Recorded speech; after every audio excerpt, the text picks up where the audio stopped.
kami yang bertahta dalam kerajaan surga. Kami datang dengan hati yang penuh syukur dan hormat kepadamu.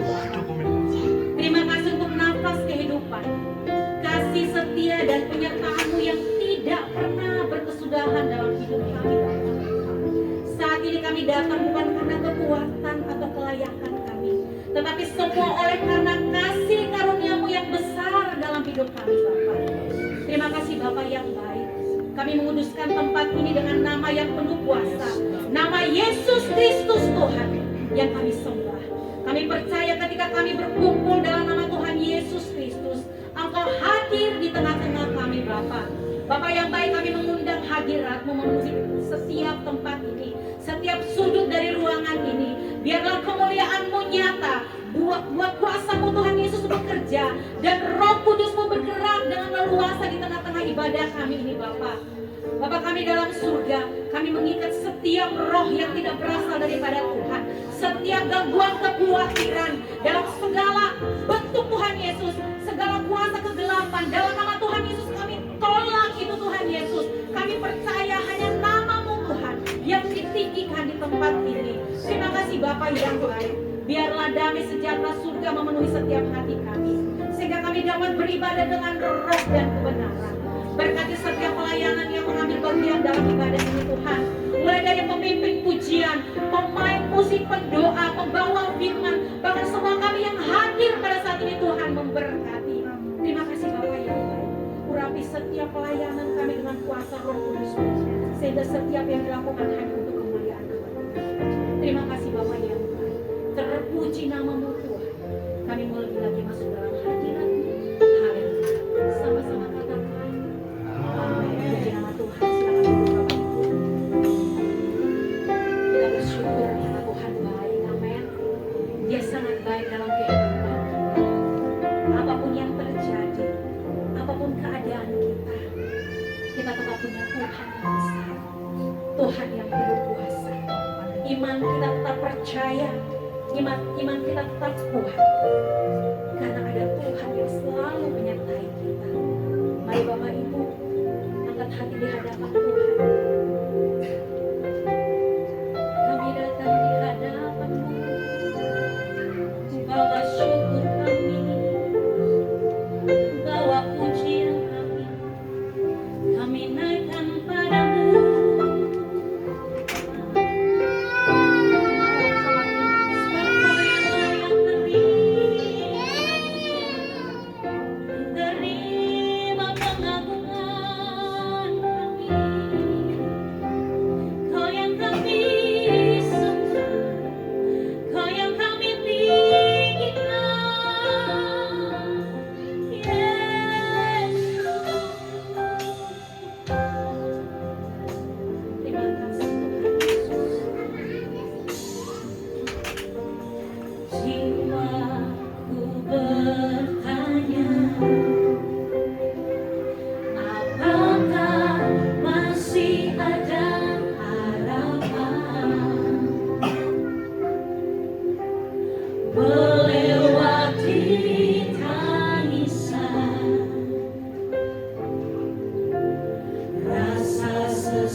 Tetap percaya.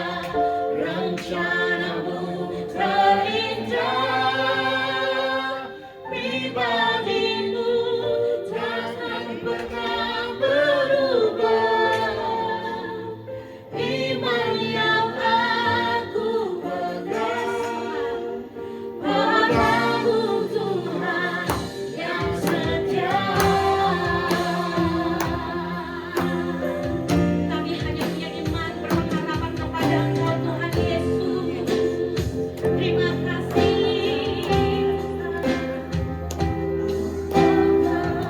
Masih ada harapan melewati tangisan,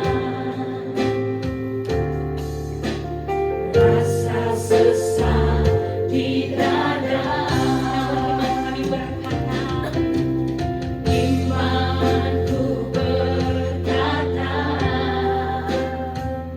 Tuhanku yang pegang kuasa, Dia selalu bekerja meski mataku tak melihat. Walaupun gunung itu tak berpindah, tetap percaya Kau yang punya kuasa. Sekalipun ku dalam lembah gelap, tak mengapa asal Kau di samping. Walaupun masalahku masih ada,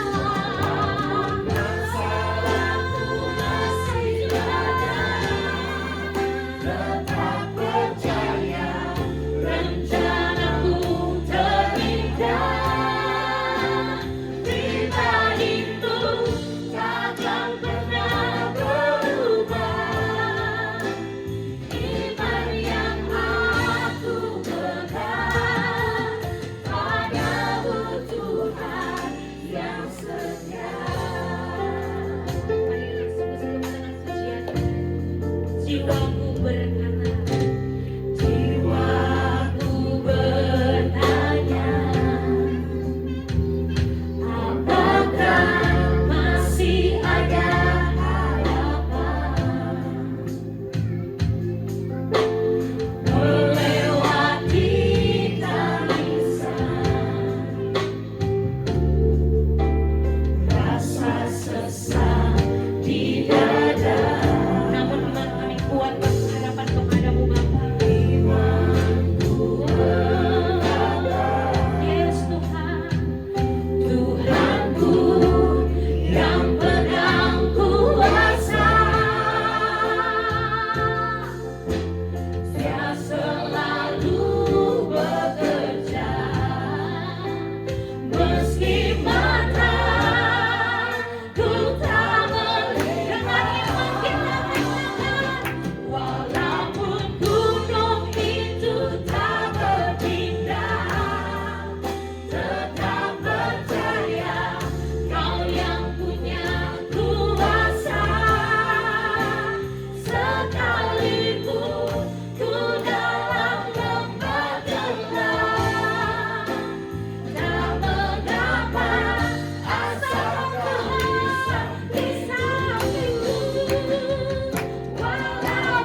Yesus Tuhan kita. Amin. Mari kita bersuka-cita memuji nama Tuhan. Haleluya. Allahku dahsyat. Saya mau mengikuti kita semua kembali ya. Gerakan badan kita, masukkan roh kita memuji, menyanyi bagi Tuhan kita. Amin. Terima kasih Tuhan Yesus. Sama-sama katakan. Dari utara ke selatan, terdengar pujian bagi Allah. Dari barat sampai ke timur, nama Yesus disanjung tinggi. Dari pulau-pulau, lembah-lembah, gunung-gunung yang tinggi, kemuliaan disaksikan, kebesarannya diceritakan. Yesus, Yesus, nama Yesus disanjung tinggi. Dari pulau-pulau, lembah-lembah, gunung-gunung yang tinggi. Amin. Allahku dahsyat perkasa, seluruh bumi sujud menyembah, tinggikan namamu. Allahku dahsyat perkasa, seluruh bumi sujud menyembah, tinggikan namamu. Amin Tuhan, kami bersyukur sama-sama. Dari utara ke selatan, terdengar pujian bagi Allah. Dari barat sampai ke timur, nama Yesus disanjung tinggi. Dari pulau-pulau, lembah-lembah, gunung-gunung yang tinggi, kemuliaannya disaksikan, kebesarannya diceritakan. Yesus, Yesus, nama Yesus disanjung tinggi. Dari pulau-pulau, lembah-lembah, gunung-gunung yang tinggi, kemuliaannya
sebelum memberi kita bersatu di dalam doa. Terima kasih Tuhan, kami mengucap syukur, kami sudah menyembah Engkau, kami akan memuji Tuhan. Dan setiap pujian penyembahan yang kami naikkan boleh menyenangkan hati Tuhan saja. Jika saatnya kami memberikan korban persembahan kami terbaik untuk Engkau Tuhan. Kiranya persembahan ini juga Tuhan boleh menyenangkan hati Tuhan saja. Terima kasih Bapa, di dalam nama Tuhan Yesus Kristus kami mau memberi haleluya. Amin. Di nama Tuhan, selamat memberi, Tuhan Yesus pasti diberkati. Terima kasih Tuhan Yesus yang baik. Kau berfirman dan sembuhkanku, Kau bersabda dan selamatkanku. Tiada yang mustahil bagimu, Yesus, ku percaya padamu. Kau berfirman dan sembuhkanku, Kau bersabda dan selamatkanku. Tiada yang mustahil bagimu, Yesus, ku percaya padamu.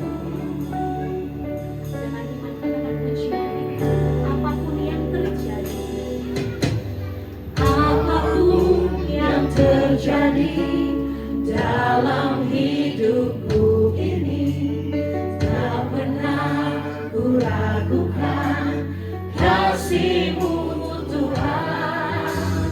Lewat gunung yang tinggi, dalam lembah yang curam, tak pernah ku ragukan janji-Mu Tuhan. Kau berfirman dan sembuhkanku, Kau bersabda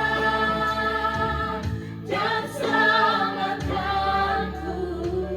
Tiada yang mustahil bagimu, Yesus, ku percaya padamu. Terima kasih Tuhan Yesus, kami bersyukur kepada-Mu Bapa. Apapun yang terjadi dalam hidupku ini, tak pernah ku ragukan kasih-Mu Tuhan. Lewat gunung yang tinggi, dalam lembah yang curam, tak pernah ku ragukan janji-Mu Tuhan. Kau berfirman dan sembuhkan, Kau bersabda dan selamatkan. Tiada yang mustahil bagimu, Yesus, ku percaya. Kau berfirman dan sembuhkan, Kau bersabda dan selamatkanku. Tiada yang mustahil bagimu, Yesus, ku percaya padamu. Yesus, ku percaya padamu. Yesus, ku percaya padamu. Yesus, ku percaya padamu. Yesus, ku percaya padamu. Haleluya,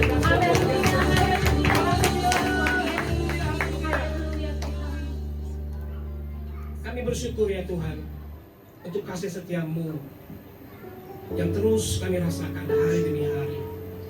Apapun kondisi di luar kami, itu tidak masalah ya Tuhan. Asalkan kondisi dalam hati kami harus menerima sesuatu yang baik dari Tuhan. Damai sejahtera, sukacita harus mengalir dalam diri kami, sehingga apapun kondisinya di luar tidak menjadi masalah bagi kami Tuhan.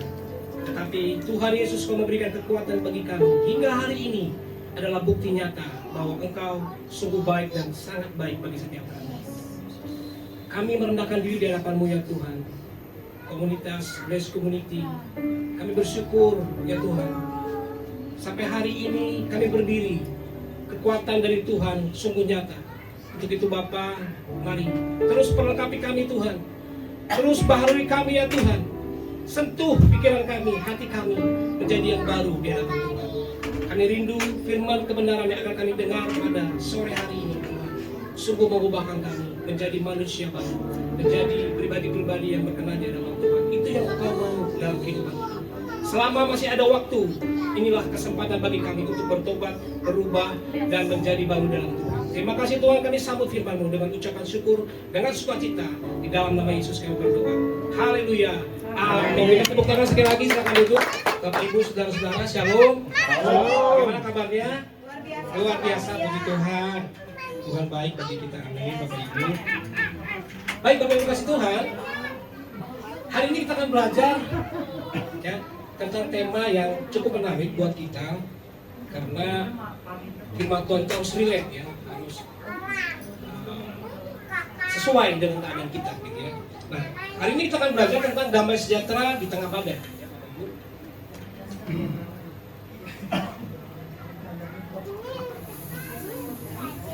Baik, mari bersama-sama kita membuka Alkitab kita ya, di dalam Markus pasal 4 ya. Markus pasal 4 ayat 35 sampai dengan ayat ke-41. Bapak Ibu Saudara. Di sana judul perikopnya adalah angin ribut diredakan ya. Markus pasal 4 ayat 35 sampai dengan ayat 41. Yang sudah dapat katakan amin. Belum berarti ya. Markus pasal 4 ya, Bapak Ibu. Markus pasal 4 ayat 35 sampai dengan 41 yang sudah dapat katakan amin. Yes. Amin. Belum semua nih. Amin. Amin. Oke. Ayat ganjil nanti saya akan bacakan, ayat genap Bapak Ibu Saudara. Demikian firman Tuhan, angin ribut diredakan. Ayat 35. Pada hari itu, waktu hari sudah petang, Yesus berkata kepada mereka, marilah kita bertolak ke seberang. Mereka meninggalkan orang banyak itu, lalu bertolak dan membawa Yesus beserta dengan mereka dalam perahu, di mana Yesus telah duduk, dan perahu-perahu lain juga menyertai Dia. Lalu mengamuklah taufan yang sangat dahsyat dan ombak menyembur masuk ke dalam perahu, sehingga perahu itu mulai penuh dengan air. Pada waktu itu Yesus sedang tidur di sebuah vilah. Maka murid-muridnya membangunkan Dia dan berkata kepadanya, Guru, Engkau tidak peduli kalau kita binasa. Ia pun bangun menghardik angin itu dan berkata kepada danau itu, diam, tenanglah. Lalu angin itu reda dan danau itu menjadi teduh sekali. Lalu Ia berkata kepada mereka, mengapa kamu begitu takut? Mengapa kamu tidak percaya?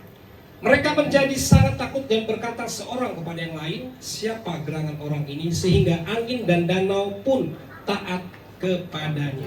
Amin. Bapak Ibu kasih Tuhan, ini adalah cerita ya, sejarah, budaya, dan juga ada beberapa makna teologis yang di hari ini, di zaman ini itu sangat penting buat kita ya. Di tengah kondisi kita hari-hari ini Bapak Ibu dikasih Tuhan, kita melihat keadaan tidak baik-baik saja ya. Ekonomi, sosial, politik, dan sebagainya itu sangat mempengaruhi kehidupan kita, khususnya di bangsa kita gitu ya. Kita melihat di media sosial ada begitu banyak persoalan-persoalan terjadi di bangsa ini. Di media sosial sekarang bukan lagi isinya tentang edukasi, tetapi lebih banyak tentang masalah-masalah ya. Masuk penjara, pembunuhan, apa segala macam lah, pokoknya mengerikan. Itulah kondisi zaman hari ini Bapak Ibu kasih Tuhan. Kalau kita menjadi orang percaya tidak kuat menghadapi ini Bapak Ibu kasih Tuhan, sehebat apapun kita, selama apapun jadi orang Kristen, kita akan goyah juga. Gitu. Jadi cerita ini menggambarkan bagaimana murid-murid Yesus pun yang sudah bersama dengan Kristus lama, gitu ya, cukup lama gitu.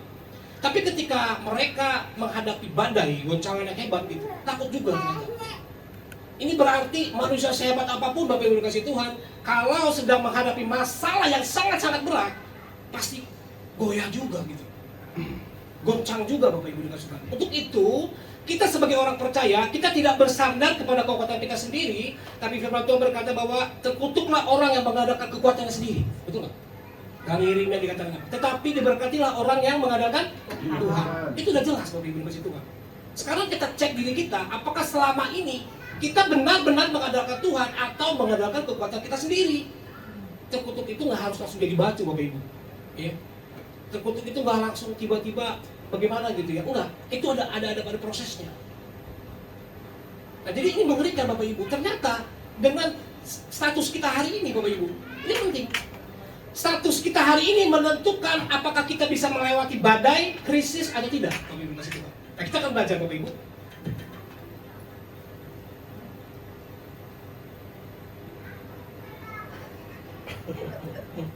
Sebentar.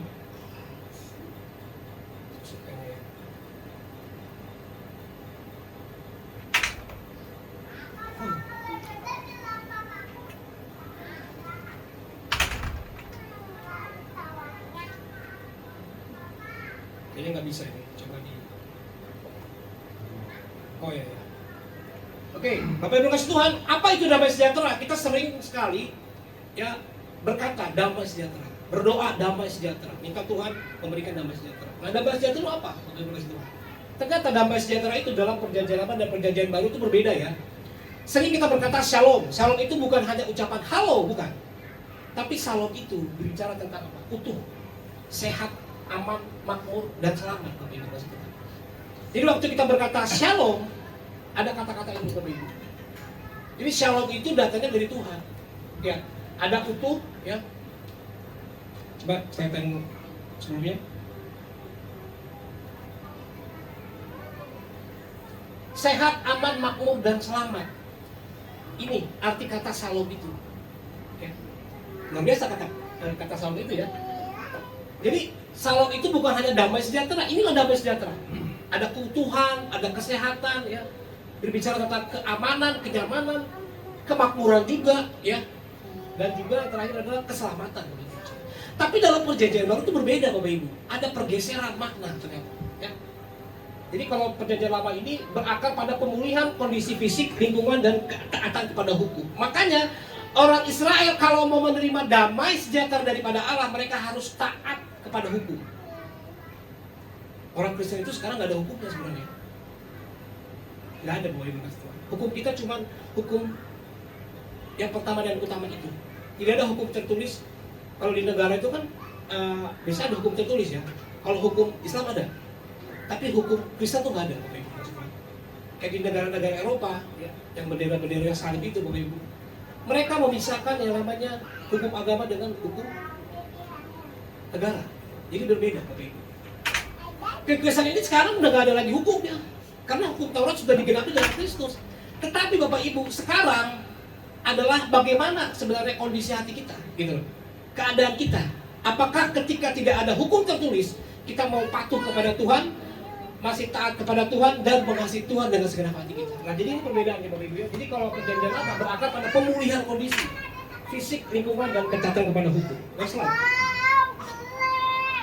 Dalam bahasa Yunani Bapak Ibu ada kata irene yang merujuk kepada keadaan batin yang tenang, gitu ya. Keadaan batin yang tenang dan harmonis, bebas dari rasa takut, kekhawatiran atau kecemasan yang diakibatkan oleh masalah hidup. Jadi kalau kita mengalami damai sejahtera yang original, ya, yang asli Bapak Ibu datang dari Tuhan, kita akan mengalami ini.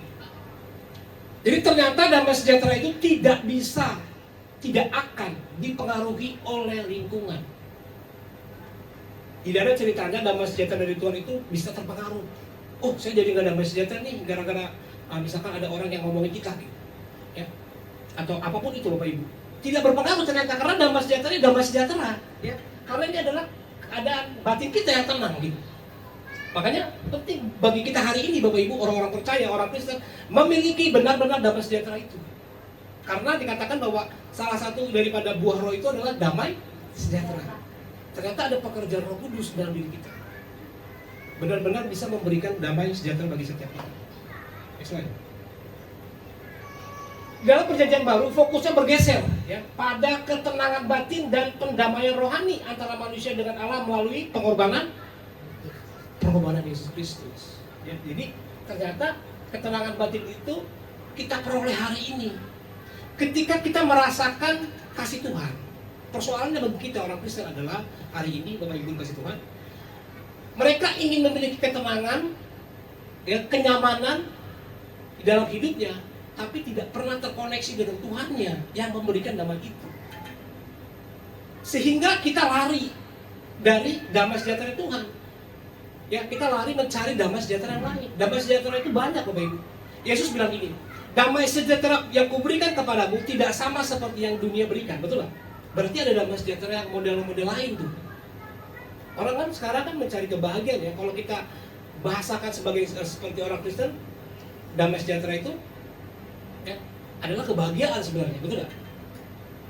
Sebenarnya itu yang kita cari dalam hidup ini, nggak ada yang lain sebenarnya. Tapi banyak orang sekarang ya, tidak memahami, tidak mau mencari tahu sumbernya dari mana. Yang jelas mereka ingin menikmati yang namanya kebahagiaan, kenyamanan hidup, ya, ketenangan, tapi tidak mau terkoneksi dengan Tuhan. Ini masalah. Di sini dikatakan apa? Fokusnya bergeser ketenangan batin, ada pendamaian rohani. Merasa damai nggak kita hari ini? Atau kita setiap hari penuh dengan pergulatan kekhawatiran gitu loh. Ya, kekhawatiran, kecemasan, gitu, ketakutan akan hari depan, akan hari esok gitu. Nah, ini masalah bagi kita. Kenapa? Karena berarti pekerjaan Roh Kudus ya belum penuh dalam diri kita. Makanya perlu kedekatan dengan Tuhan, intimate itu penting. Mazmur 1 ayat 1-3, renungkanlah firman Tuhan itu siang dan malam. Sama seperti kita kalau masih baru punya anak misalkan ya, bagi orang tua yang sudah, pasti kan setiap hari itu kalau kita mau pergi kerja atau pergi kemana, pasti kita selalu terkoneksi bagaimana keadaan anak kita, betul nggak? Selalu gitu, setiap hari itu. Saya juga baru punya anak ini, baru sadar sekarang, oh ternyata begini yang dimaksud ketika Tuhan selalu memikirkan kita gitu. Jadi kalau itu saja kita bisa memikirkan anak kita setiap hari Bapak Ibu, bagaimana dengan Tuhan memikirkan kita? Jadi ternyata perenungan siang dan malam itu bisa kita lakukan. Masalahnya kita fokusnya tuh bergeser Bapak Ibu, bukan lagi kepada Dia sebagai sumber damai itu gitu. Kita cari damai-damai yang lain dengan uang, ya, dengan harta, dengan jabatan dan hal-hal yang lain yang merusak kita sebenarnya. Itu merusak kita. Ingatlah bahwa cinta akan uang adalah akar dari segala kejahatan, segala kejahatan. Kita butuh uang Bapak Ibu untuk makan, untuk hidup. Tapi apakah dengan cara-cara yang curang? Apakah dengan cara-cara yang jahat Bapak Ibu? Nah, ini menjadi masalah kita. Banyak orang Kristen pun sekarang di dalam pemerintahan ya, menjadi seorang yang cukup jabatannya gitu, tapi bukannya harus menjadi contoh, menjadi teladan, malah terjerumus juga dengan masalah keuangan gitu kan. Jadi ini masalah buat kita hari ini Bapak Ibu. Kita tidak benar-benar menemukan damai sejahtera. Nah, kita akan lihat Bapak Ibu kasih Tuhan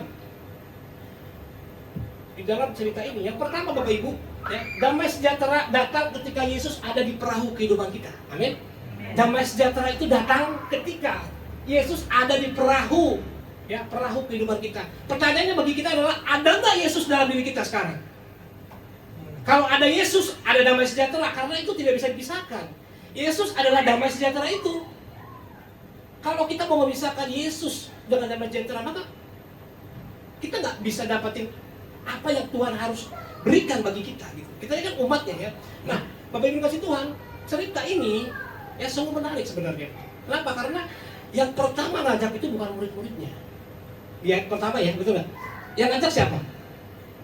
Yang ngajak Yesus kan? Yesus ngajak, mari kita bertolak ke seberang katanya. Jadi dengan kata lain Bapak Ibu, Yesus sendirilah yang menguji, yang mencobai kita Bapak Ibu. Jadi jangan selalu berpikir bahwa iblis yang selalu menguji kita. Enggak, ada waktunya Tuhan menguji kualitas kita.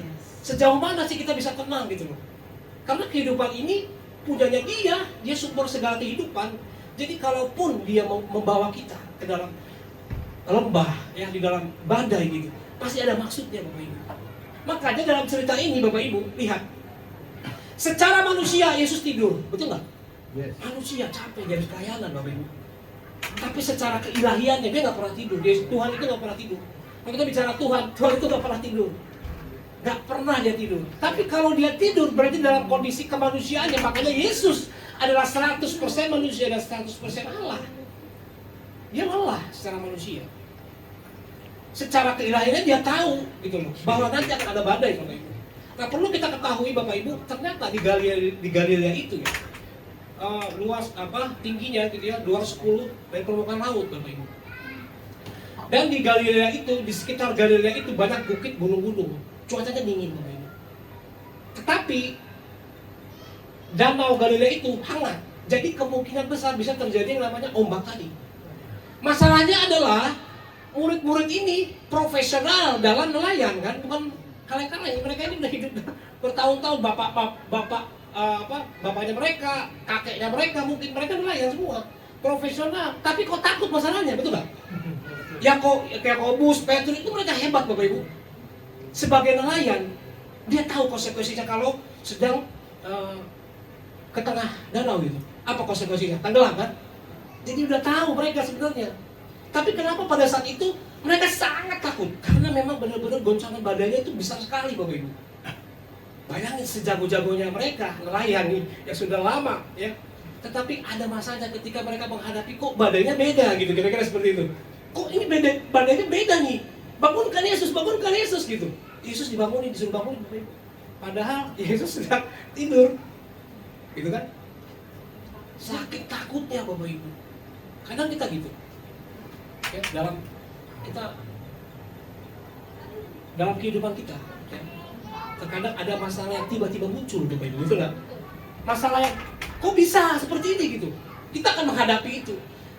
Ada seriesnya Bapak Ibu, badai 1, badai 2, badai 3 gitu. Banyak sekali akan kita hadapi ke depan. Masalahnya adalah berarti dengan bertambahnya badai-badai itu, semakin levelnya semakin tinggi, maka kualitas kita pun harus semakin tinggi. Damai sejahteranya harus penuh dalam diri kita. Karena kalau kita di bawah tekanan badai itu, maka kita akan kalah. Sama seperti murid-murid Yesus ini, mereka tetap tenang. Kenapa? Karena mereka membangunkan Yesus. Hari ini Bapak Ibu, banyak di antara kita sok kuat, sok tangguh, sok kokoh ketika menghadapi masalah, kita nggak mencoba membangunkan Yesus. Kita nggak bangunin Yesus, kita nggak tanya sama Tuhan. Tuhan itu kan mau dilibatkan Bapak Ibu, betul nggak? Jadi ketika kita berkata bahwa Tuhan hadirlah, aku di dalammu dan engkau di dalamku. Wah ini kata-kata yang berbahaya sebenarnya. Kenapa? Kalau kita sudah ngomong begitu, artinya ada Tuhan dalam diri kita, tapi kita tidak membangunkan Dia. Dia seperti tertidur dalam diri kita hari ini. Banyak orang-orang Kristen pasif hari ini. Kenapa? Karena Yesusnya sedang tidur. Tidur bertahun-tahun Bapak Ibu. Padahal jadi orang Kristen nih, harusnya semangatnya sama hari ini, besok sama, bulan depan sama, tahun depan pun sama. Karena damai sejahteranya sama, betul nggak? Damai sejahteranya sama, nggak beda kan? Damai sejahtera diberikan itu sama gitu, nilainya sama. Kita berbeda Bapak Ibu, karakter kita berbeda, sehingga respon kita pun berbeda ketika Tuhan memberikan damai sejahtera itu gitu. Penuh atau enggak tergantung kita menyikapinya.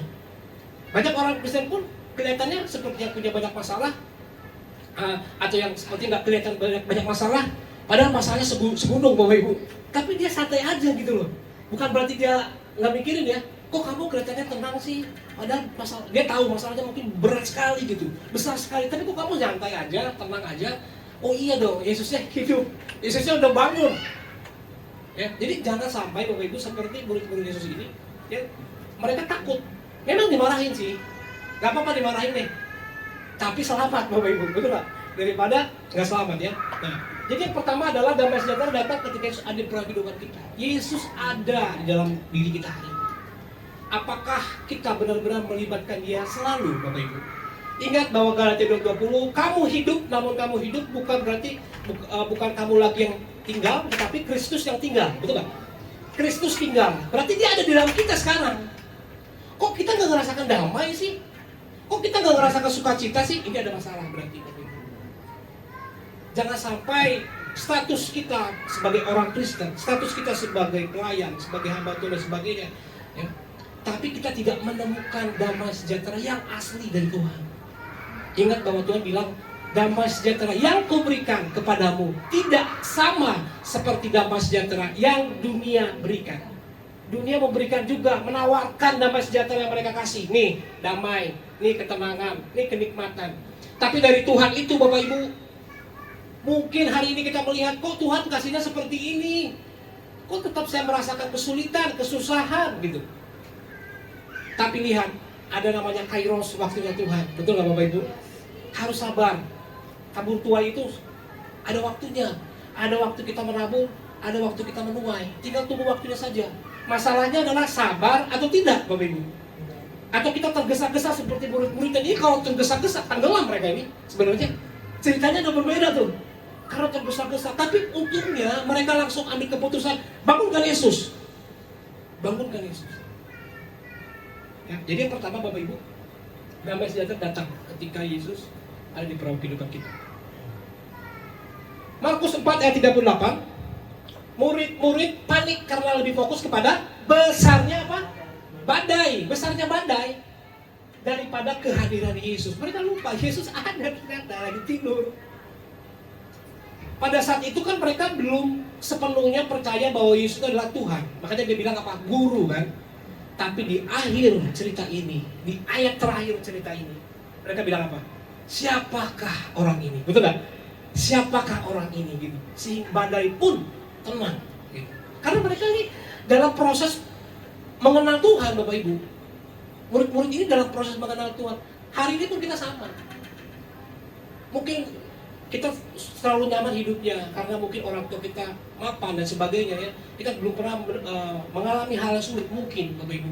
Tapi setelah orang tua tidak ada, ya kita hidup mandiri Bapak Ibu. Nah kita baru disitulah menemukan mungkin masalah itu dalam perjalanan kita. Jadi beda-beda gitu. Ada yang sejak kecil memang sudah susah Bapak Ibu, makan aja susah, punya duit aja susah gitu. Ada yang sudah dewasa umur 30, 40, 50 baru susah, beda-beda Bapak Ibu. Yang penting adalah ada damai sejahtera di dalam dirinya.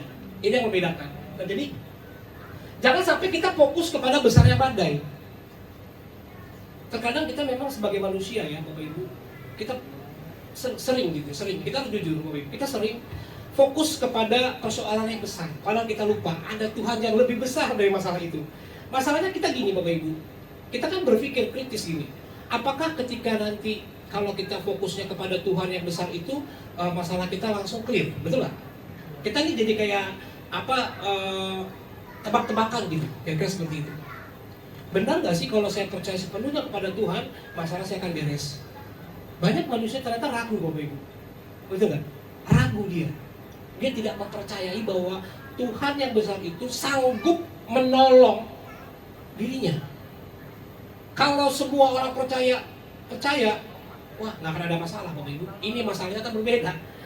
Ada banyak masalah yang dihadapi oleh orang-orang percaya. Kok bisa orang percaya lebih percaya kepada besarnya badai persoalan daripada Yesusnya gitu?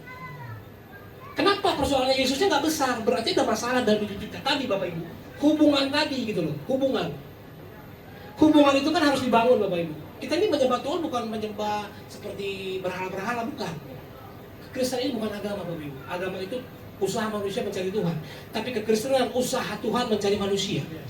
Kekristenan adalah bicara relation, hubungan. Makanya doanya Bapa gitu kan. Bapa gitu. Jadi benar-benar ada komunikasi, ya, ada interaksi ternyata. Gitu.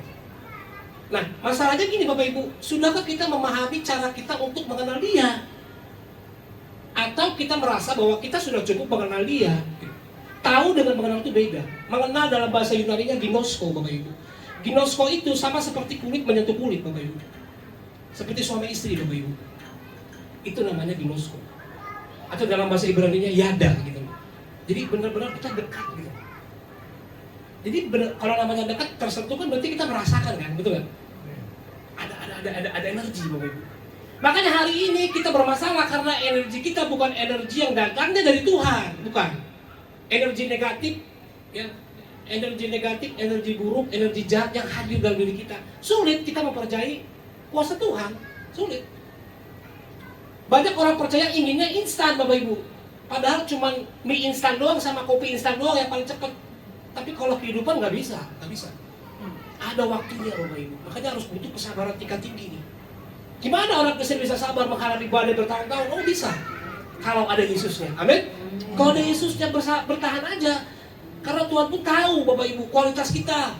Yesus itu tahu murid-muridnya, Yakobus, Petrus, Bartolomeus, tahu dia kualitasnya. Siapa yang paling imannya paling tinggi, paling rendah, dia tahu gitu. Siapa yang paling pengasih, siapa yang enggak, dia tahu gitu. Sama seperti kita hari ini. Jadi Tuhan sangat mengenal kita, tetapi masalahnya kita yang belum benar-benar mengenal Tuhan. Jangan sampai Bapak Ibu seperti dalam Matius pasal 7 dibilang apa? Enyahlah engkau pembuat kejahatan, aku tidak ginosko, aku tidak mengenalmu katanya. Bayangin dia bilang apa?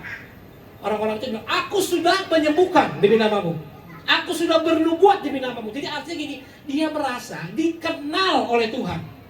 Dia merasa dikenal, tapi masalahnya Tuhan gak kenal dia. Ngeri Bapak Ibu. Itu peristiwa yang paling ngeri nanti. Ketika kita beranggapan bahwa tenang aja, Tuhan kenal kita kok, Tuhan kenal saya kok. Padahal sudah di ending, ya kan? Ahli penghakiman, saya gak kenal kamu. Mengerikan Bapak Ibu. Bagaimana seperti anak-anak yang misalkan sudah lama gak ketemu orang tuanya. Ketika anaknya udah sukses, mamanya datang ketemu, terus, nah ini mama. Siapa ya? Saya nggak kenal kamu. Aduh. Ada nggak cerita itu? Ada. Banyak tuh. Artis pun ada, kita tahu kan? Maling kundang. Banyak. Aduh. Gimana coba kalau seperti itu kejadiannya? Tertolak. Sakit hati Bapak Ibu. Oh gitu sih kamu ngomongnya, nak? Saya nggak kenal kamu. Pergi. Waduh. Nah bagaimana orang Tuhan yang berbicara sama kita hari itu? Wah, kita ngerasa, saya udah all out nih, udah bisa-bisa. Saya sudah menjadi orang percaya. Mungkin saya udah memberikan persembahan lebih banyak dari orang-orang yang pada memberikan persembahan. Jadinya perhitungan, betul nggak Bapak Ibu? Ya kan? Tapi kalau sama Tuhan nggak seperti itu ternyata. Tadi ginosko tadi, gimana sih supaya Tuhan itu, gimana sih cara supaya kita menyenangkan Dia gitu? Apakah perbuatan hidup kita hari ini benar-benar menyenangkan Dia? Itu yang harus terus kita pikirkan Bapak Ibu. Jangan merasa kalau tenang aja, Tuhan tuh Tuhan yang santai kok, dia baik kok. Iya benar dia baik. Tapi persoalannya Bapak Ibu, benar nggak sih sebenarnya kita ini sudah berkenan gitu loh? Dalam Kolose dikatakan apa? Sampai kepada pengetahuan yang benar tentang anak Allah. Benar nggak sih kita dikenal Dia gitu? Benar nggak sih kita ini ada di dalam hatinya Dia gitu? Nah ini harus menjadi perenungan kita Bapak Ibu. Jadi kita nggak masuk dalam levelnya agamawi gitu. Hanya rutinitas aja beribadah hari Minggu dan persoalan lain. Tapi hubungan kita tuh kosong. Di dalam kesendirian kita lah akan dibuktikan siapakah kita, benar mengenal Tuhan atau tidak. Dalam kesendirian kita. Bukan dalam ketika ketemu orang orang percaya, orang Kristen di gereja dan di tempat-tempat lain. Tapi di dalam kesendirian kita. Secara pribadi itulah siapa kita Bapak Ibu di mata Tuhan. Jadi kalau kita di dalam kesendiriannya aja kita kurang, kita nggak bisa merasakan, menangkap sepenuhnya apa yang Tuhan mau kasih buat kita.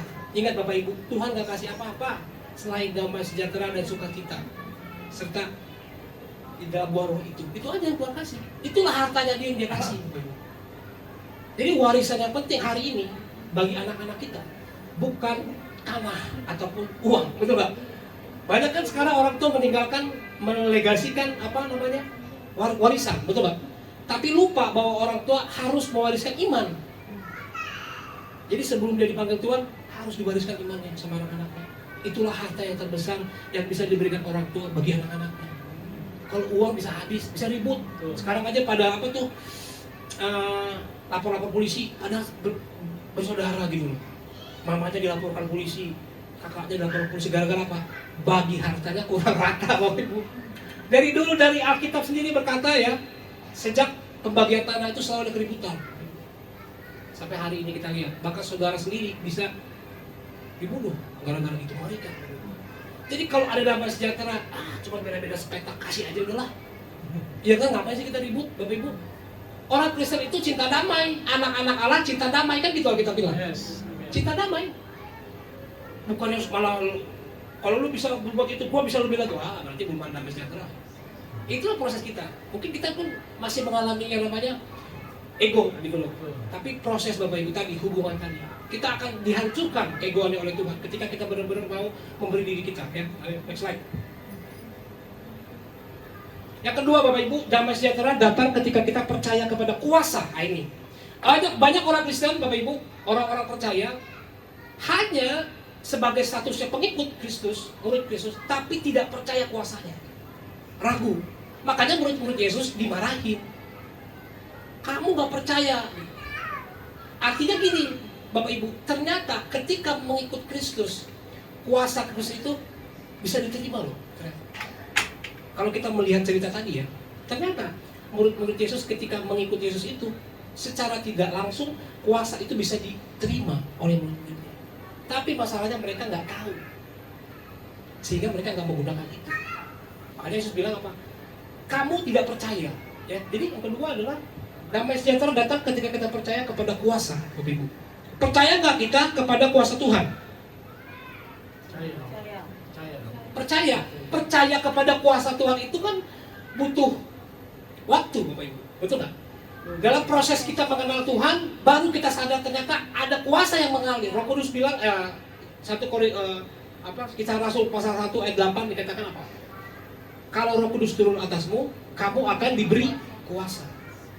Kamu akan diberi kuasa. Berarti kita ada kuasa hari ini. Masalahnya kita nggak perkatakan itu. Hari ini kita perkatakan yang buruk, yang tidak memotivasi, ya, yang menjatuhkan orang hari ini.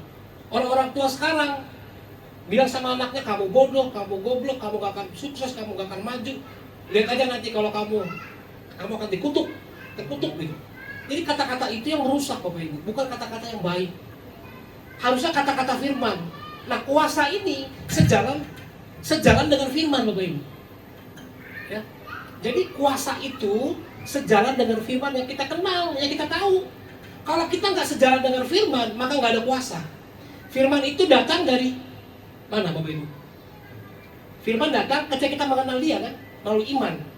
Jadi iman timbul dari pendengaran akan firman, sehingga ada kuasa.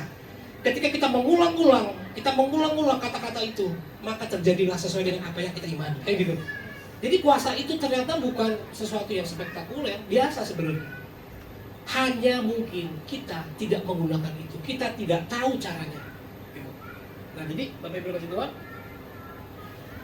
apakah kuasa yang kita sekarang tahu, kita terima itu sudah kita lakukan, kita perkatakan, mulai perkatakan firman itu, mulai perkatakan yang benar kepada orang lain, Bapak Ibu, kata-kata yang memberkati gitu, jangan kata-kata yang mengutuk.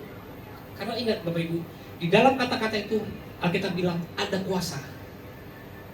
Dalam mulut kita ini ada kuasa loh. Waktu kita bilang kamu gagal, maka dia akan gagal. Karena kata-kata itu akan masuk ke dalam pikirannya seseorang gitu. Ya kan? Kasus-kasus sekarang kan banyak yang penganiayaan karena dibully gitu ya. Kamu bodoh, kamu apalah gitu ya. Fisiknya gitu kan. Akhirnya dia terpikir seperti itu, Bapak Ibu, dan mulai mengcounter gitu, melawan gitu. Nah, ini bahaya, Bapak Ibu. Makanya sekarang inilah jalan keluarnya ternyata. Untuk apa? Untuk kita menerima sesuatu yang Tuhan mau nyatakan bagi kita. Maka harus kuasa firman itu nyata. Ya, kuasa itu nggak harus selalu berbentuk sesuatu yang spektakuler, enggak, Bapak Ibu. Tidak. Ya. Kuasa itu berarti ada sesuatu yang terjadi di luar dari kekuatan kita. Itu kuasa namanya. Kita tahu, kita sadar, kita punya power, Bapak Ibu. Kita punya kekuatan. Tapi kita harus sadar kita punya kapasitas. Nah, di luar kapasitas itu, out of the box itu, itulah kuasa. Alami itu, Bapak Ibu. Ya, alami itu. Kita harus alami namanya kuasa. Karena kalau orang percaya nggak pernah mengalami kuasa, kesulitannya adalah dia stagnan gitu. Jadi orang percayanya biasa-biasa aja. Ya, namanya apa? Kristen halaman. Jadi cukup puas dengan keadaannya. Padahal sebenarnya nggak bisa seperti itu. Kita ini sama semua, Bapak Ibu. Di mata Tuhan itu kita sama. Kalau Tuhan berkata, kalau Roh Kudus turun atasmu, kamu akan menerima kuasa, maka setiap kita, siapapun kita, bisa menerima yang namanya kuasa itu. Tinggal bagaimana cara kita, Bapak Ibu, menghidupkan dynamosnya itu, dinamiknya itu, Bapak Ibu, dalam diri kita. Itu ada, Bapak Ibu. Makanya mulai sekarang, perkatakanlah firman, perkatakanlah yang baik, bukan hanya baik ya, tapi firman, kebenaran gitu. Banyak orang berkata baik kan, tapi belum tentu benar gitu. Harus perkatakan yang benar. Makanya kejujuran itu sekarang mahal di negeri ini, langka, Bapak Ibu. Karena kalau orang bicara benar sekarang, diintimidasi kan, ditekan kan, betul nggak? Tapi harus suarakan Bapak Ibu, nggak apa-apa kita dibenci orang. Kebenaran itu harus disuarakan, gitu. bukan disimpan. Makanya Tuhan kasih mulut kan untuk berbicara. Ketika Tuhan Yesus menghadapi iblis, apa yang dilakukan? Ada tertulis, firman kan? Firman itu kebenaran kan? Bahwa setiap manusia harus menyembah Tuhan Allah, bukan menyembah iblis. Waktu itu iblis bilang gini, sujudlah sembah aku, maka aku berikan segalanya, gitu kan? Karena memang ceritanya Bapak Ibu, dunia ini kan sudah menjadi milik iblis, dari kasih. Tapi Tuhan bilang apa?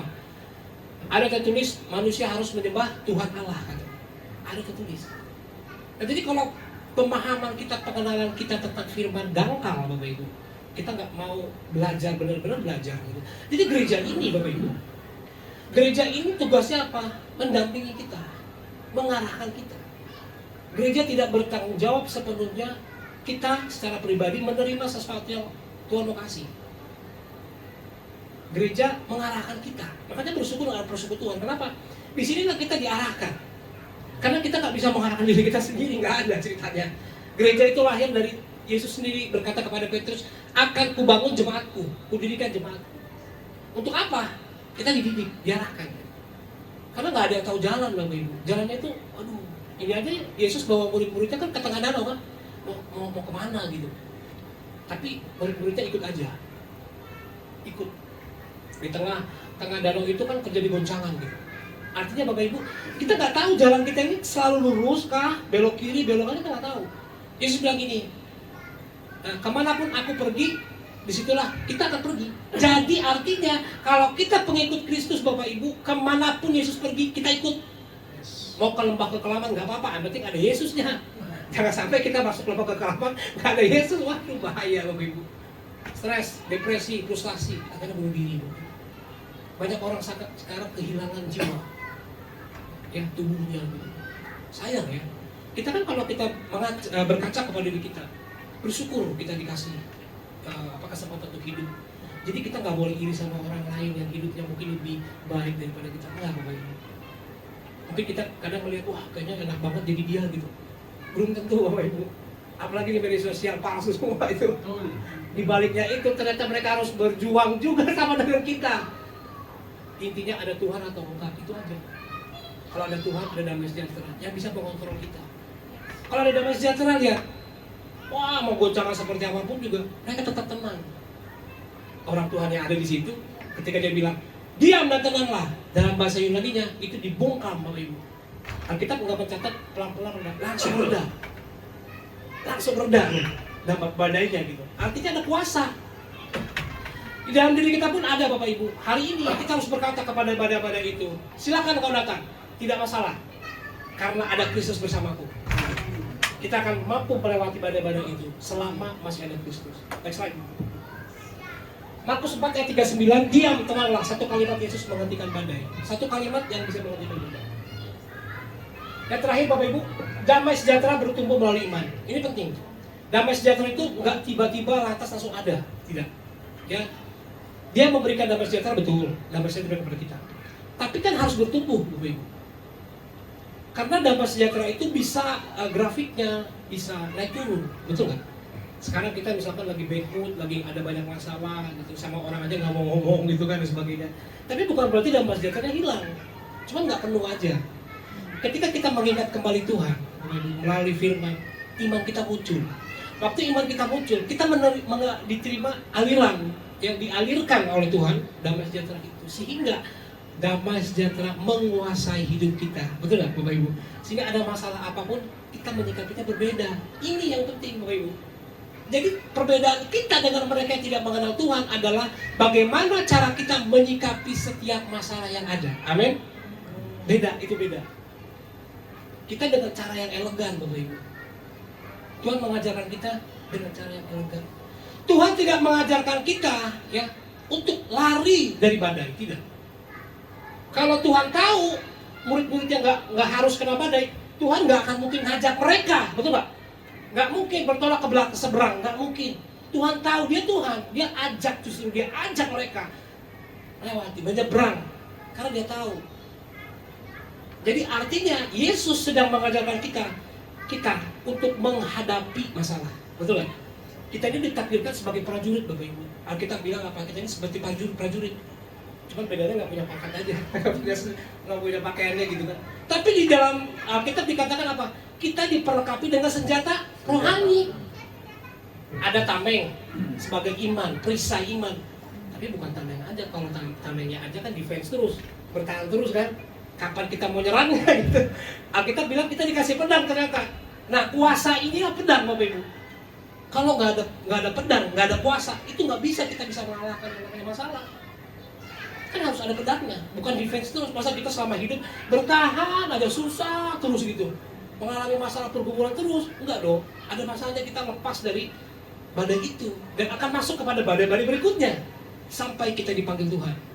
Nah, jadi yang ketiga ini adalah damai sejahtera bertumbuh melalui iman. Apakah iman kita hari-hari ini drop, degradasi iman, atau tetap stagnan, atau kita sekarang mencari Tuhan untuk bertumbuh? Karena seiring berjalan iman kita bertumbuh, seiring itulah damai sejahtera Tuhan mengalir. Bapak Ibu, mengalir. Ternyata orang tenang itu bukan karena banyak uang. Banyak orang uang emasnya 74 kilo di mana di Berangkas itu miliaran duitnya, tapi nggak tenang hidupnya. Betul nggak? Lihat mukanya dong, Bapak Ibu. Kita bukan maksud ini ya, tapi lihat berbeda, Bapak Ibu.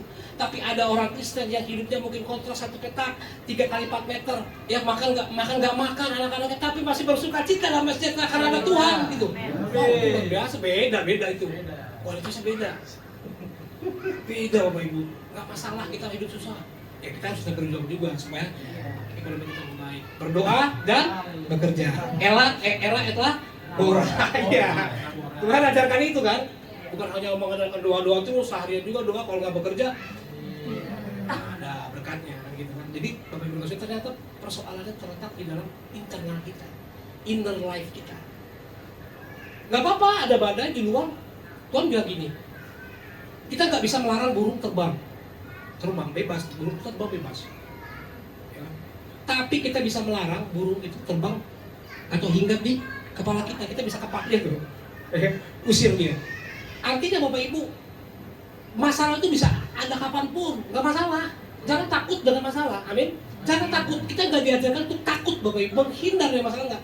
Kita diajarkan untuk berani menghadapi masalah. Ini yang dilakukan oleh murid-murid Yesus. Mereka jadi sadar gitu, oh iya, ternyata ada semangat yang baru gitu menghadapi gelombang masalah gitu. Dan mereka bersemangat hidupnya sekarang. Ketika mereka sudah mengalami itu, mereka melihat ada kuasa, akhirnya iman mereka bertumbuh dan damai sejahtera mengalir hidup mereka. Ketika mereka mengalami persekusi, pada akhirnya seluruh murid-murid Yesus matinya tidak baik. Betul nggak? Cuma satu, Yohanes. Nggak mati-mati soalnya dia. Akhirnya dibuang di Patmos, pulau Patmos. Kan dia seperti goreng itu di kuali besar, tapi nggak mati juga Bapak Ibu. Diizinkan Tuhan. Satu-satunya murid. Yohanes itu adalah murid yang paling dikasih, betul ya? Paling dikasih dengan yang lain. Yang lainnya bukan berarti nggak dikasih ya, dikasih juga. Cuman mereka semua matinya nggak baik.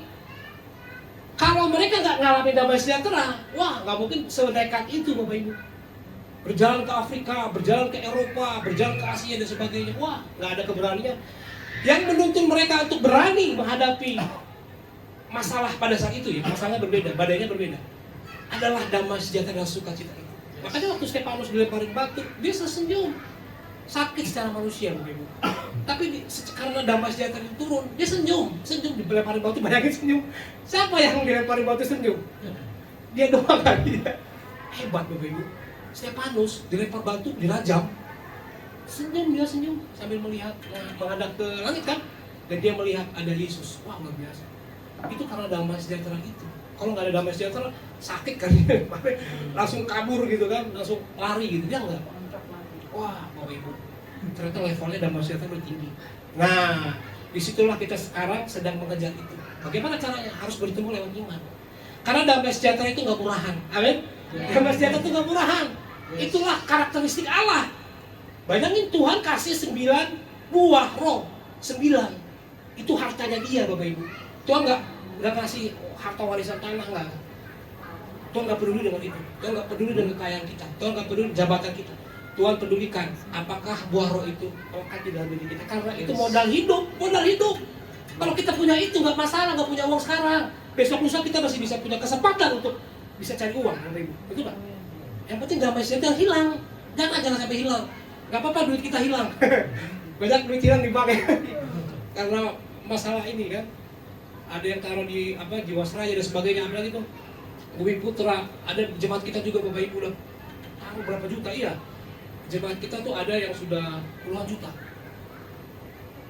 Tapi dia bilang gini, udahlah saya merelakan itu, Pak Ramos. Dia bilang gitu. Tapi nggak sambil sedih, nggak. Saya bilang, wah, lumayan juga duitnya. Dia nabung dari sejak dia anaknya masih kecil. Sekarang anaknya udah 3 kuliah semua, Bapak Ibu. Yang satu belum kuliah. 2 SMA, satu SMA kelas 3, satu lagi mau lulus kuliah. Satu udah lulus kuliah dari Bali. Kan tabungan itu sebenarnya untuk kuliah anak yang bungsunya. Tapi habis, Bapak Ibu. Bayangin, kalau nggak ada damai sejahtera udah buntu tuh. Itu di jemaat nggak ada yang tahu, cuma beberapa orang aja dia sharing karena kita ajak cerita. Nggak gampang loh Bapak Ibu kehilangan uang. Tapi lebih ngeri kalau kita kehilangan damai sejahtera. Itu yang paling penting sebenarnya. Nggak apa-apa hilang harta masih bisa dicari. Tapi kalau kehilangan Tuhan, wah, kalau Tuhan udah berpaling dari kita Bapak Ibu, kita nggak bisa mau kejar-kejar dia juga nggak bisa. Karena Tuhan udah blacklist kita dari daftar dia. Wah, ini mengerikan. Jadi selama Tuhan masih berkenan ditemui, kita bilang apa? Carilah dia, amin. Cari dia. Ini bersekutu, kita cari Tuhan. Kita nggak cari siapa-siapa. Kalaupun kita bertemu dengan jemaat, ya bersyukur puji Tuhan. Kita bersama-sama untuk memuji Tuhan. Nah, itu bagian ketiga. Markus 4 ayat 40, mengapa kamu begitu takut, mengapa kamu tidak percaya? Ini yang menjadi masalah kita Bapak Ibu hari-hari ini. Apakah ketakutan, kekhawatiran mendominasi pikiran kita? Kalau firman Tuhan mendominasi pikiran kita, ketakutan ini kalah sebenarnya. Kan ini kan tergantung pikiran kita sekarang. Kita mau dipengaruhi oleh siapa kan gitu. Yang mengontrol kita Bapak Ibu. Jadi firman Tuhan ini, ya, firman Tuhan ini mengarahkan kita untuk berpikir dengan caranya Allah berpikir. Jangan berpikir dengan caranya manusia berpikir. Waktu Petrus mau menahan Yesus mati di kayu salib, apa dia bilang Bapak Ibu? Yesus, janganlah kau mati. Kau kan mau jadi raja Israel, maksudnya jadi raja politik gitu. Terus membebaskan mereka dari jajahan Romawi kan, betul nggak? Ditahan katanya, ditarik Bapak Ibu. Yesus marah. Yesus bilang apa? Enyahlah engkau iblis, sebab engkau hanya memikirkan apa yang manusia pikirkan. Kamu tidak memikirkan apa yang Allah pikirkan. Dibilang iblis Bapak Ibu, sakit hati harusnya. Dibilang iblis ngeri juga nih, keras gitu. Kata iblis di situ Bapak Ibu, satanan. Bukan diabolos, ada 2 kata iblis. Satanan itu mengarah kepada apa? Dia memikirkan diri sendiri gitu. Jadi dia nggak mau peduli dengan pikiran Tuhan. Ya. Atau bisa dikatakan dia ini nggak mau tahu lah gitu. Nah ini mengerikan Bapak Ibu. Kenapa? Karena ternyata kita ini dibentuk oleh Tuhan untuk memikirkan apa yang dia pikirkan, bukan apa yang kita pikirkan. Nah, jadi sehingga ketika kita memahami, oh ternyata Tuhan itu mau dipikirkan. Makanya Filipi 2:5 berkata, hendaklah hidupmu bersama menaruh pikiran dan perasaan yang sama yang terdapat di dalam Kristus Yesus. Jadi pikiran dan perasaan sinkron sama. Banyak orang yang kacau balau sekarang, jiwanya nggak jelas Bapak Ibu, deteksi atau terindikasi ODGJ karena si pikirannya dan hatinya nggak sinkron. Yang mensinkron itu kan damai sejahtera. Kebenaran itu mensinkronkan pikiran dan perasaan kita. Kita bisa tenang, oh itu ada kekuatan ilahi Bapak Ibu. Kita bisa tenang di tengah badai, wah itu hebat. Ketika ada masalah kita tenang, berdoa. Nah, kita bilang apa? Harus tenang dulu supaya kita bisa berdoa. Ya, tenang. Damai sejahtera mengalir dalam kita, baru kita berdoa supaya kita bisa tenang. Nah jadi ini Bapak Ibu yang membuat kita tidak percaya, tidak menerima kuasa, ya, karena kita takut, ya, kita tidak percaya gitu. Pertumbuhan iman kita terhambat Bapak Ibu. Ayat terakhir Roma 15 ayat 13, semoga Allah sumber pengharapan memenuhi kamu dengan segala sukacita dan damai sejahtera dalam iman kamu, supaya oleh kekuatan apa? Roh Kudus kamu berlimpah-limpah dalam pengharapan. Jadi ada pekerjaan Roh Kudus yang tadi saya bilang.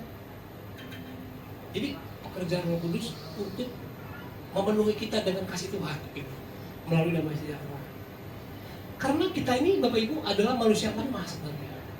Alkitab catat ini, kita ini nggak mampu berkata-kata kepada Tuhan. Kita mau ngomong apa sih sama Tuhan? Susah Bapak Ibu. Kita ini orang yang nggak pandai berdoa. Jadi kalau doanya salah nggak apa-apa, doanya jelek nggak apa-apa Bapak Ibu. Ya doa sapa pun, kok sebentar gitu. Maksudnya, kok gini sih doa, muter-muter gitu. Atau ada yang doa gini Bapak Ibu, karena jarang berdoa, Tuhan yang Maha Esa kayak gitu.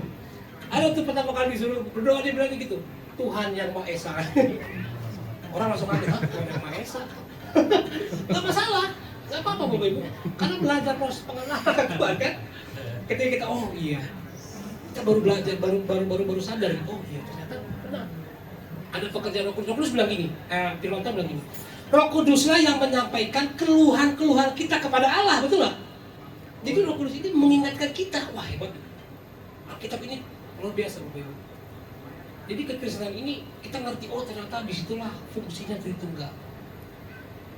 Ada Bapa, ada Anak, dan Roh Kudus. Jadi mereka punya peranannya masing-masing, punya fungsinya masing-masing Bapak Ibu. Mari libatkan Roh Kudus memenuhi kita. Ini penting Bapak Ibu. Kenapa? Supaya kita dialiri damai sejahtera tadi. Semoga Allah sumber pengharapan memenuhi kamu. Penuh nggak sekarang damai sejahteranya? Sukacitanya memenuhi kita dalam iman. Supaya oleh kekuatan Roh Kudus kamu berlimpah-limpah dalam pengharapan. Kalau nggak punya pengharapan, hari ini Bapak Ibu kita seperti zombie. Zombie kita nih, mayat hidup. Kalau nggak punya pengharapan kita ada kepada Tuhan. Jadi bersyukur kita menghadapi berbagai masalah, krisis, ibadah, nggak apa-apa.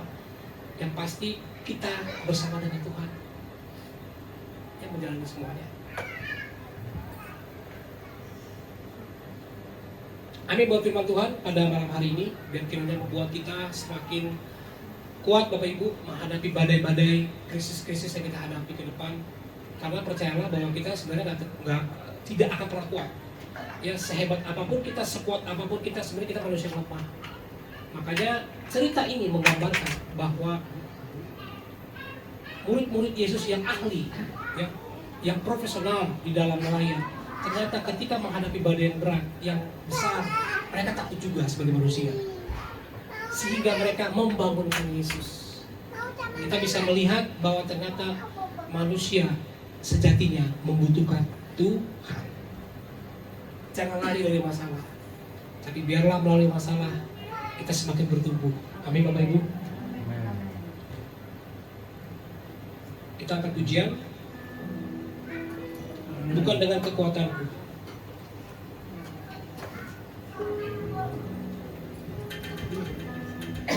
Terima kasih Tuhan Yesus untuk firman yang sudah kami dengar pada hari ini. Kami tahu terkadang kami gagal fokus kepada Tuhan karena banyak hal-hal yang masuk dalam pikiran kami hari ini. Ampuni kami Tuhan, kalau di saat kami harus dengar firman Tuhan, tapi kami terpengaruh dengan hal lain. Kami tidak menghormati Engkau ya Tuhan. Ampuni kami. Hari ini mengalirlah kuasa-Mu di tengah-tengah kami. Kami membutuhkan damai sejahtera memenuhi setiap kami. Kami mengasihi Engkau ya Tuhan. Haleluya. Bukan dengan kekuatanku ku dapat jalani hidupku, tanpa Tuhan yang di sampingku ku tak mampu sendiri.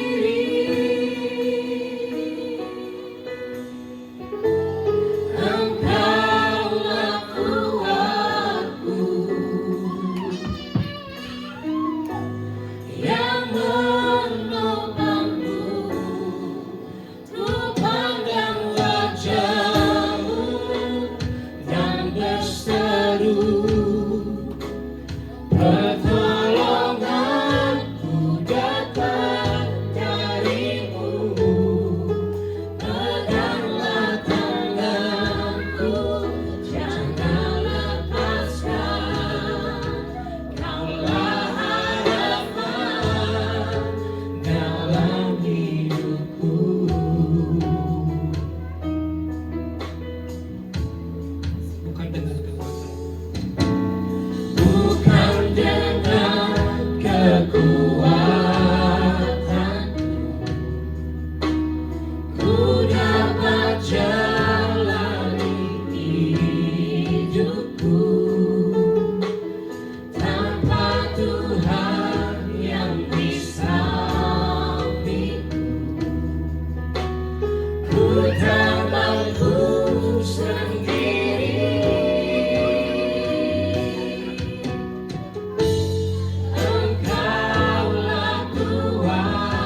berseru, pertolonganku datang darimu.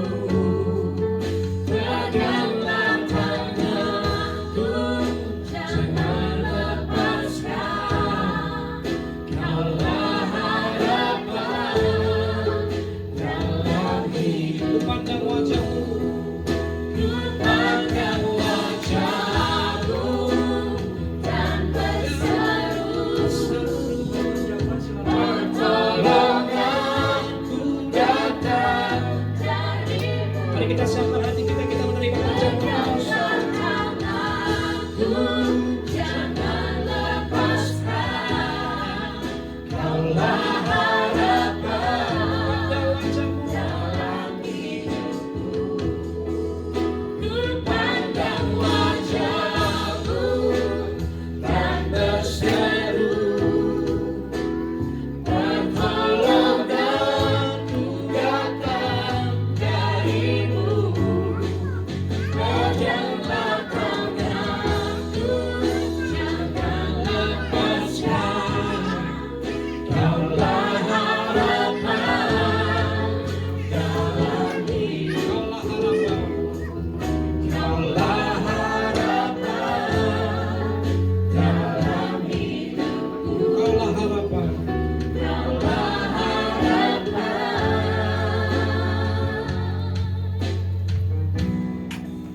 dalam hidupku. Haleluya, haleluya Yesus. Apakah semua jemaat Tuhan sudah menerima? Baik.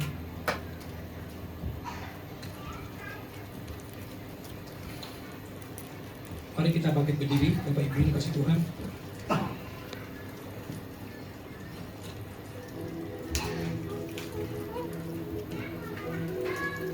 Mari kita angkat roti tinggi di atas kepala kita.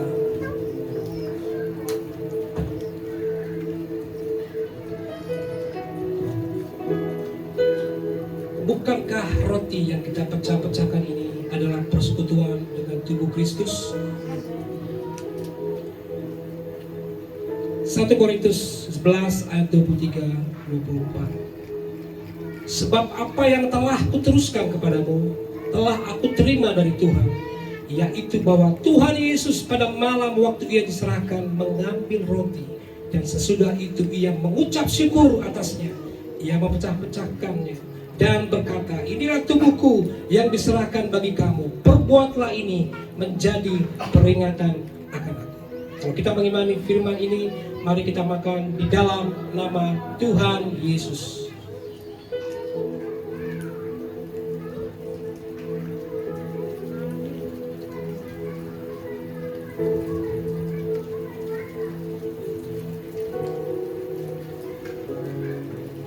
Terima kasih Tuhan Yesus. Mari kita angkat anggur tinggi dari kepala kita. Bukankah anggur yang dicurahkan adalah persekutuan dengan darah Kristus? 1 Korintus 11 ayat 25-26. Demikian juga ia mengambil cawan sesudah makan lalu berkata, cawan ini adalah perjanjian baru yang dimateraikan oleh darahku. Perbuatlah ini setiap kali kamu meminumnya menjadi peringatan akan aku. Sebab setiap kali kamu makan roti ini dan minum cawan ini, kamu memberitakan kematian Tuhan sampai ia datang. Kalau kita mengimani firman ini, mari kita minum di dalam nama Tuhan Yesus.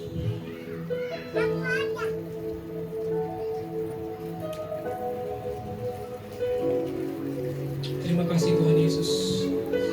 Terima kasih untuk tubuh dan darah. Haleluya, haleluya. Haleluya. Oh, kita sembah Dia. Haleluya. Yesus, Engkau sungguh baik. Sangat baik. Haleluya. Kasih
Yesus.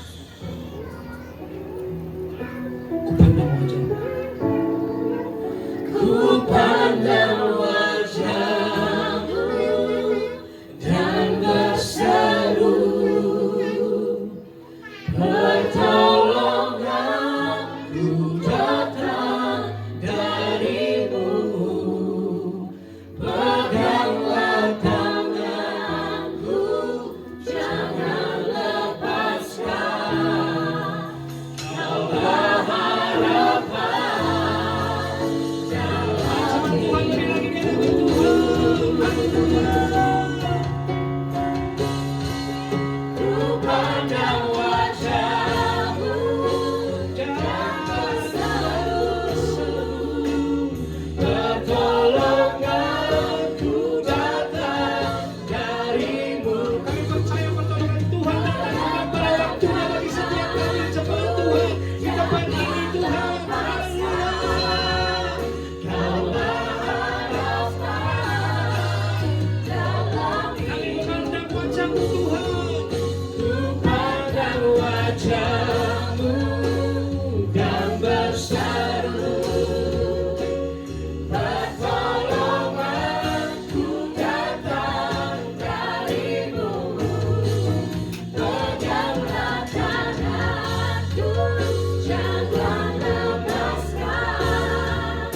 Kaulah harapan dalam hidupku. Kaulah harapan dalam hidupku. Kaulah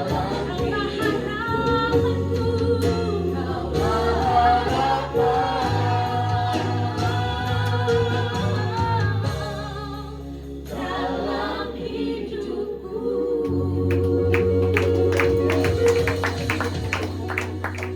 Saudara belum kembali dengan dikasih Tuhan.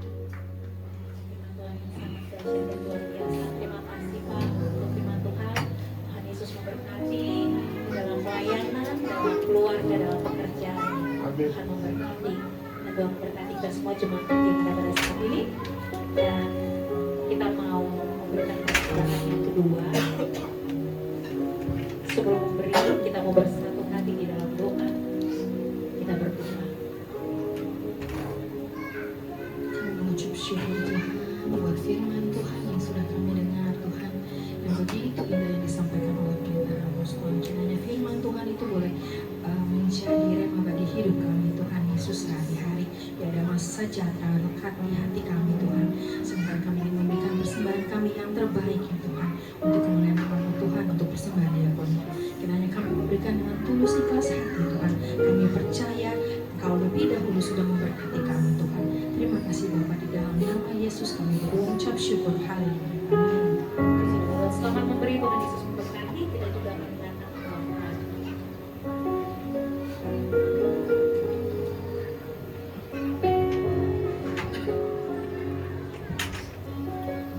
Salam semua.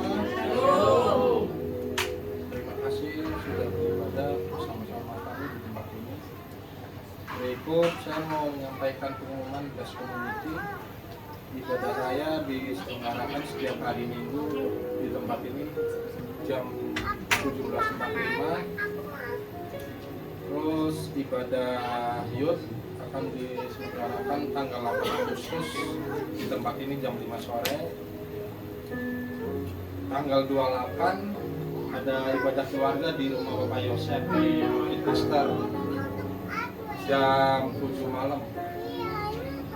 Terus bagi saudara-saudari yang mempunyai kerinduan ingin buka pintu rumahnya untuk ibadah keluarga atau komsel, boleh menghubungi Ibu Koordinator, Bu Desi atau Bapak Gembala, Bapak Romel. Mungkin ada tambahan. Oke, shalom. Ya, Puji Tuhan. boleh. Haleluya. Ya. Terima kasih pertama untuk Pak Ramos. Wah, luar biasa ya, udah jauh-jauh dari Jakarta. Ini tadi saya baju saya udah kesempitan. Nggak enak ya, kelihatan kan kamera aman. Ya, puji Tuhan, tadi seperti tadi pengumuman sudah dikasih tahu, ada ibadah keluarga tanggal 28. 28 berarti hari Selasa nih. Besok kan Senin, besoknya. Nah, ada jam 7 malam ya. jam 7 malam di Aster, rumahnya Bang Joda sama Kamelda. Dalam rangka apa tuh Pak? Ulang tahun pernikahan coy.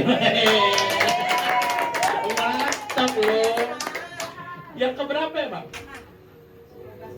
Waduh, kalau nggak tahu bahaya nih. Berhara nih pulang dari sini. Butuh konseling ya? 15. Luar biasa. 15, gak gampang loh saudara. Kadang-kadang 3 tahun aja, 2 tahun udah ada ini. Kalau nggak adu bacot ya kan, kalau cakar-cakaran ya. 15 tahun bukan main, saya aja baru mau 11 nih nanti Oktober. Kalau Kak Desi gak usah ditanya nanti. Tanggal 1 dia, itu saya bocorin aja. 1 Agustus. Ya. Nah nanti kita yutnya tanggal 8 ya, 8 Agustus anak-anak muda kita kumpul di tempat ini. Mau ngapain Pak? Ya, mau ibadah lah, masa mau tawuran ya. Tanggal 8. Nah, ini kan dunia ini makin kacau, saya lihat berita-berita ngeri loh ya, zaman-zaman sekarang loh bener-bener. Ya, kemarin aduh bener-bener anak-anak muda tawuran kagak jelas kan justru mending kayak Om Kris tuh main bass santai kan kayak Ricky nih masih muda udah mengembangkan dahsyat kayak gini-gini dong dicontoh. Nah anak-anak muda harus maju seperti itu. Jangan nanti udah tua jadi ini bos mafia. Hah? Berakar. Apa ini yang berakar? Luar biasa. Tapi saya senang loh, semangat loh Pak Tumpur jiwa muda. Kayak Pak Tumpur saya mau angkat jadi koordinator youth juga kayaknya. Bantuin Bang Joda.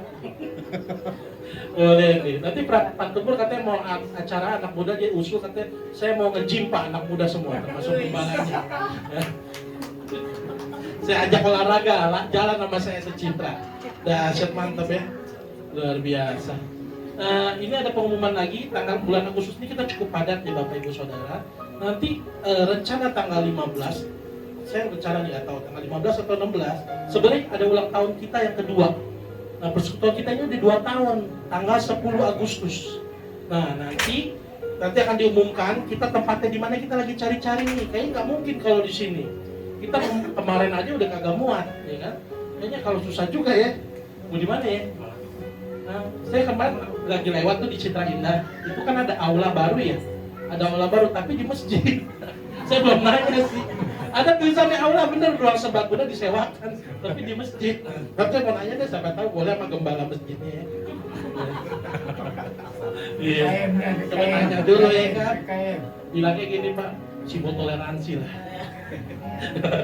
Baru kayak kita cari nanti kita umumin secepatnya nanti akan saya umumin di grup kita akan rapat panitia untuk ulang tahun ya kita sederhana aja lah jangan muluk-muluk gak bakal jangan mimpi ada DJ kagak ada pokoknya kita ulang tahun biasa aja kalau mau happy bagoyang patah-patah ke rumah Ibu Nona nanti gampang itu gampang bisa jadi di sini para bos gak ada yang stres semuanya mah suka cita ya kan kalau stres nyanyi aja emang kayak orang stres juga tapi santai ya, puji Tuhan ya. Kita suka cita hari ini, amin. Amin. Tadi kan tegang mulut, jangan tegang lah ya.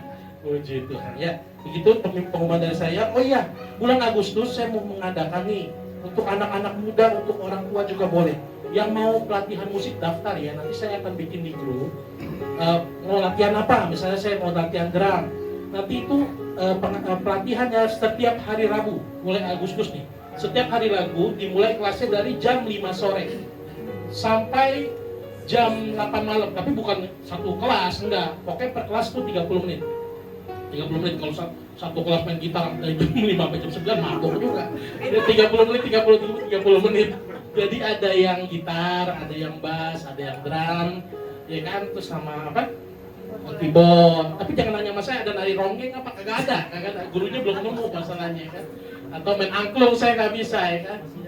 Kalau ada kickboxing kamu mau ngapain? Nggak ada belum. Olahraga itu Pak Tumpur nanti. Menpora di sini ya. Oke puji Tuhan. Yang itu aja pengumuman dari saya. Nanti kalau saudara masih ada yang mau konseling didoakan, boleh kita hubungin di grup kita akan sama-sama berdoa. Nah, kita juga mau berdoa untuk kemarin ya adik kita anak Yud Selin sakit kan. Tapi puji Tuhan dia seger kemarin saya ke rumahnya udah girang banget ya. Ya udah puji Tuhan ya. Jadi kita berdoa semua di sini jaga kesehatan. Cuaca lagi kagak enak. Nah, Pak Edmond mana nih Pak Edmond? Oh lagi tumbang juga? Enggak sih. Ketiduran. Oh tiduran nggak apa-apa. Dia akan mengikuti dalam mimpi nggak masalah. Ya, santai ya. Oke ya, puji Tuhan pada hari ini kita semua sukacita Kita akan mengakhiri ibadah kita. Kak, saya undang untuk yang bertugas untuk doa syafaat.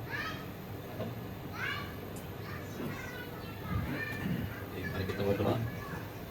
Bapa kami yang di surga, yang kami sembah dalam nama Tuhan Yesus Kristus. Terima kasih Tuhan pada sore dan malam hari ini kami masih bisa berkumpul bersama di tempat ini untuk bersukacita mungkin namamu, mendengarkan firman-Mu ya Tuhan.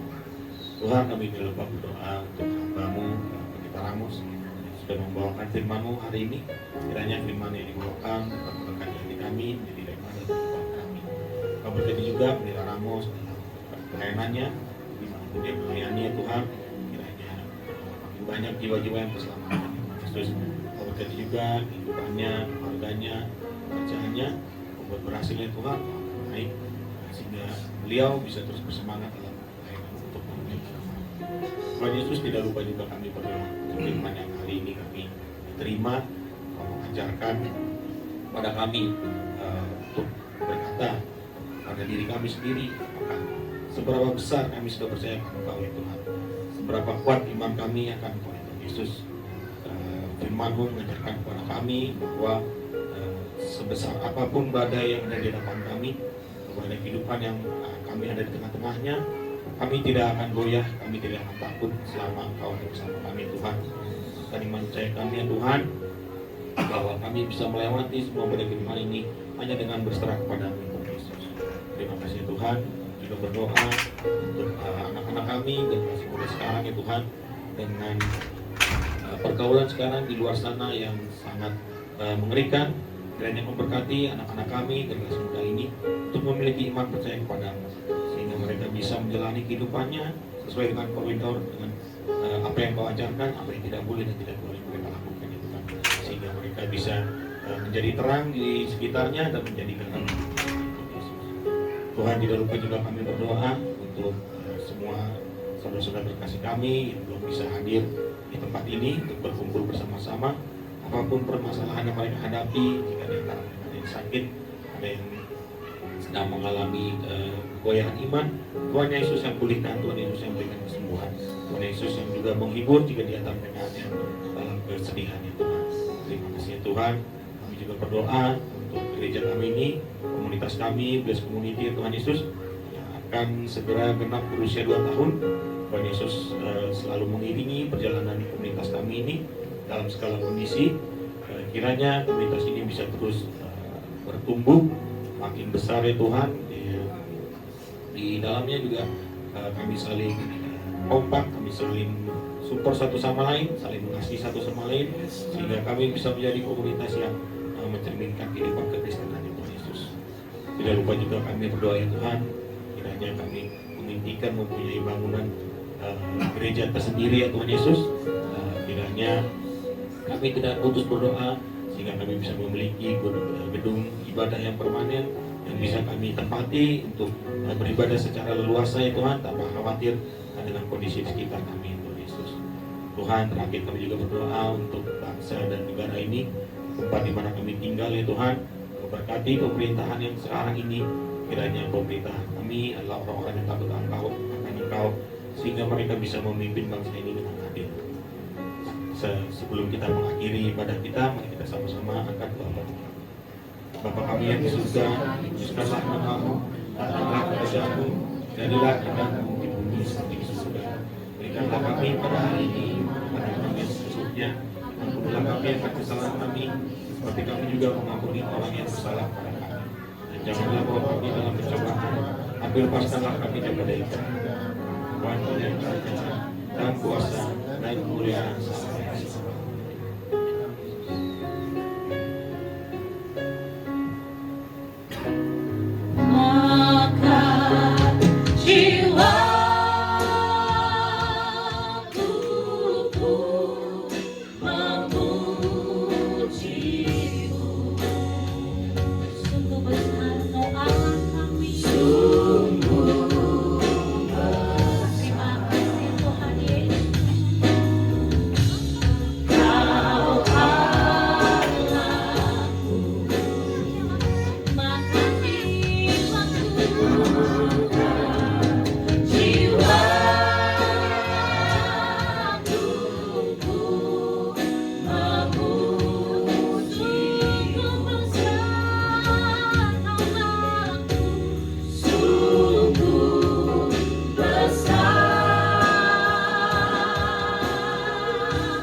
kehadiranmu di ibadah hari ini. Biarlah firman Tuhan yang telah kami dengar, kami hidupi, sehingga kami tidak takut lagi akan krisis dan badai ke depan, karena Kristus bersama-sama dengan kami. Mari angkat tangan kita di hadapan Tuhan. Yes. Terimalah berkat daripada Tuhan kita Yesus Kristus. Tuhan memberkati kau dan melindungi kau. Tuhan menyinari kau dengan wajahnya dan memberi kau kasih karunia. Tuhan menghadapkan wajahnya dan memberi kau damai sejahtera. Kini pulanglah dan terimalah berkat dari Bapa kita, sumber kehidupan dan kasih Yesus Kristus serta persekutuan Roh Kudus yang manis bersama-sama dengan kita akan tinggal sampai Kristus datang kali kedua menjemput setiap kita yang percaya. Sama-sama katakan amin.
Minum obat. Selamat hari Minggu, Sinora.